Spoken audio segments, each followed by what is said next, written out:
Bonjour à toutes et à tous, on se retrouve sur nos premiers checkpoints ici à 13h en direct de Sainte-Anne avec Christophe Mallardet. Bonjour Ludo. Voilà, on vient de passer la chaleur ce matin. Ouais, première étape de la Transmartinique, la jungle tropicale. Et puis on les a vus sortir de Saint-Joseph avec déjà beaucoup de dégâts. On les voyait souffrir sous la chaleur à Roche-Carré. Et puis là, ils avancent. Les premiers ont pointé au François. Voilà, on le rappelle, il nous a fait mentir dès ce matin. On sait que d'habitude, c'est un coureur qui revient de l'arrière. Antoine Guyon est parti devant. Et puis le premier fait de course, il me semble, c'est peut-être le craquage, la grosse difficulté, la déshydratation d'Éric Clavry. Et voilà, Éric Clavry qui est avec Andy sur le terrain.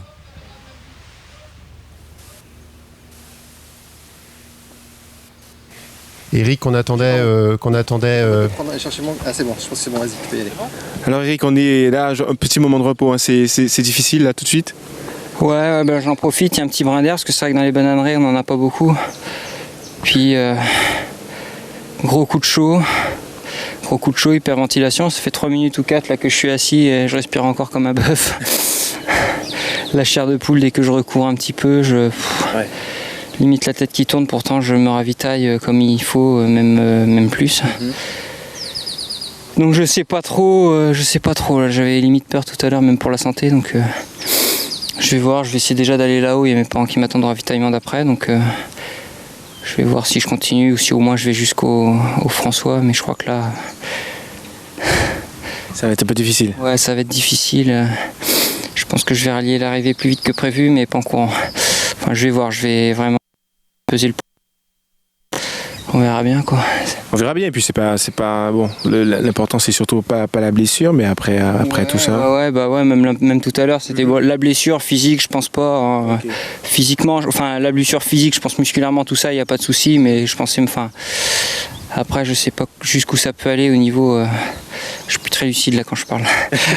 Si, on te rassure, on comprend totalement. Non, tu es très lucide, au contraire. On comprend qu'il faille récupérer, on comprend qu'il peut avoir un petit coup de chaud. C'est vrai que le temps il est très très très humide, c'est vrai qu'il n'y a pas beaucoup de vent comme tu as dit, c'est un peu compliqué là pour les coups de courant, on peut le comprendre. Hein.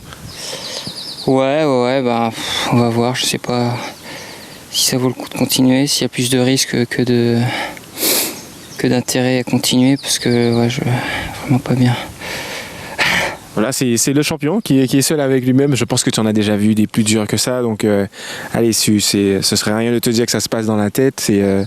Nous, en tout cas, on aura plaisir à te suivre, quoi qu'il arrive. En tout cas, je ne peux que t'encourager à continuer parce que, voilà, le champion, c'est aussi ça. Mais je pense que tu le sais. En tout cas, pour l'instant, je te laisse, le champion, face à lui-même. Et puis, on espère que tu vas pouvoir aller jusqu'au bout en courant, quoi qu'il arrive. Je vais essayer, je vais au moins déjà continuer à monter en marchant, je vais voir le ravitaillement d'après, après ça descend jusqu'au François. Ouais. On va voir, ça se couvre un petit peu, il y a un petit peu d'air, donc je pense que après ça peut aller un petit peu mieux, mais aller un peu mieux, vu dans l'état où je suis, je sais pas ce que ça peut valoir. Donc on verra bien, et puis... Je voudrais pas non plus abandonner pour abandonner, parce que c'est vrai que ça, entre elles, c'est pas trop l'esprit, et puis même pour l'organisation. Mais bon, je vais voir si vraiment ça s'améliore pas au François et que je suis toujours dans le gaz, comme on dit, et aussi Patraque, je verrai ce qu'il y a de me faire. D'accord. Nous en tout cas on sera en François, quoi qu'il arrive. On t'attend avec plaisir. Si je peux te transmettre un peu d'énergie, c'est avec plaisir mon gars. Beaucoup d'énergie, allez vas-y. Je sais que... Oui. Super, écoute. Oui, on a un concurrent qui arrive. Il a pas l'air frais non plus, donc comme ça on se tiendra compagnie. Bon allez, on va essayer de suivre ça en tout cas, effectivement. C'est aussi ça, hein. La trace est sur la Martinique, la Transmartinique, mais voilà. Il se repose, on a un peu de vent et puis on a un concurrent qui arrive, je vous dirai dans quelques instants de qui il s'agit, et ils vont certainement faire la route pour monter au ravitaillement ici à Roche-Carré. C'est qui arrive, d'où ça, hop. Je vois pas son dossard. Voilà. Oui, c'est chaud. Oui. C'est bien comme ça. C'est trouvé en robinet. Tu vois, lui aussi il a chaud. On va essayer il va repartir, tiens. Ouais. C'est Renaud.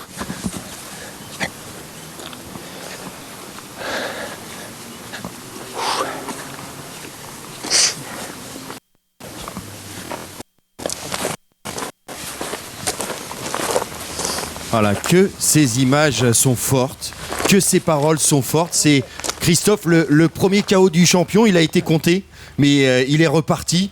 Voilà, à ton avis, c'est pas très bon signe tout ça. Non, c'est même très très très difficile à regarder parce que là on parle quand même du tenant du titre, celui qui avait fait le record de l'épreuve de la Transmartinique, qui était aérien l'année dernière.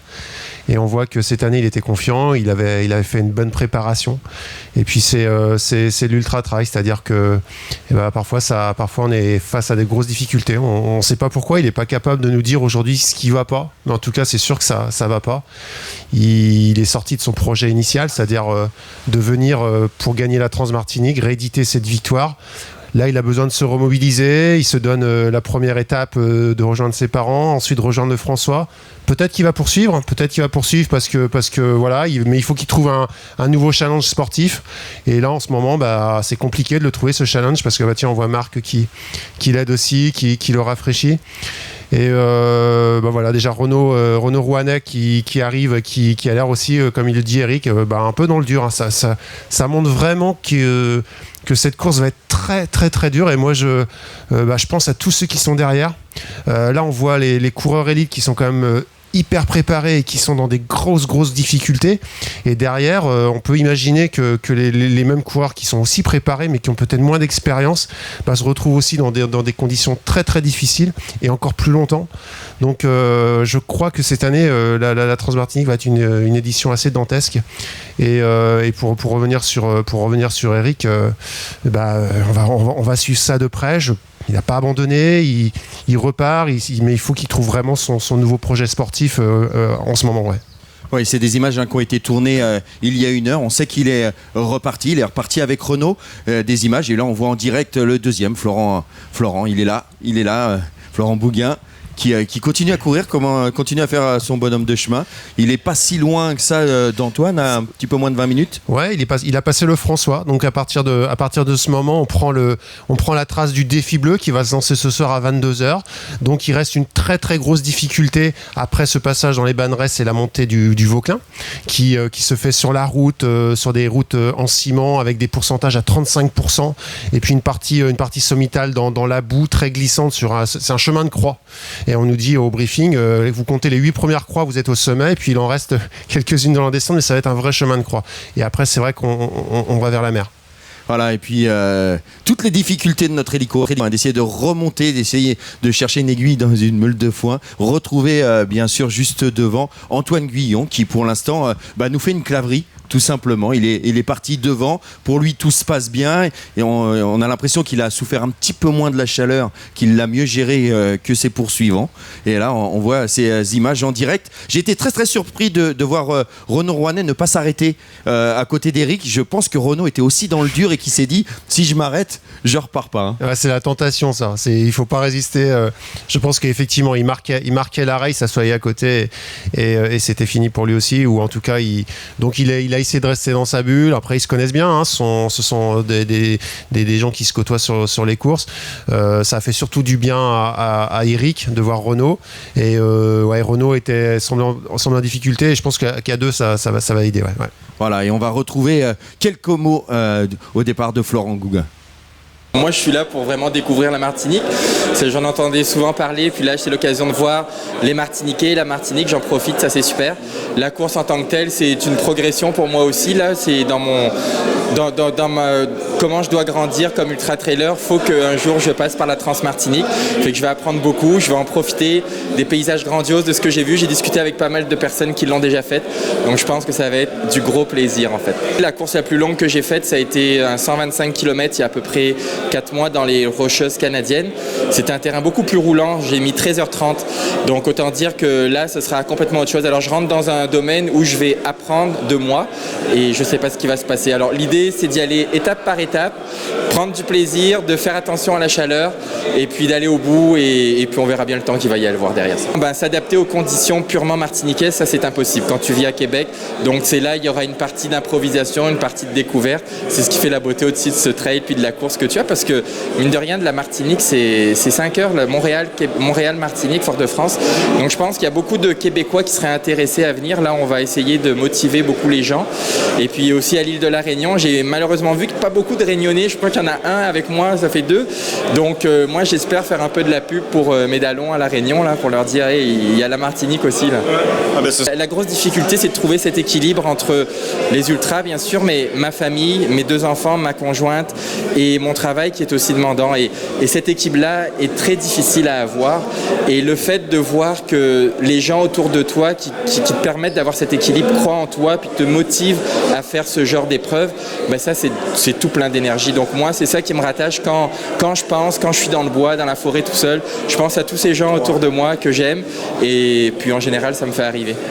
Avec Florent Bouguin qui a la tête bien ancrée sur les épaules comme on a pu le voir maintenant. On va se retrouver en direct sur le terrain avec Andy.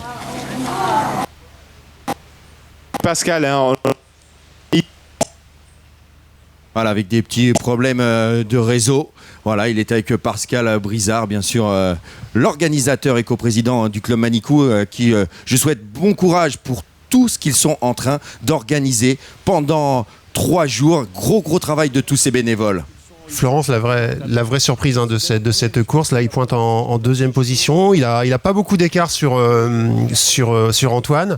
Et effectivement, il s'adapte à des conditions qui pour lui sont quand même assez inconnues. Il vit en Québec sous la neige. Et c'est une vraie surprise.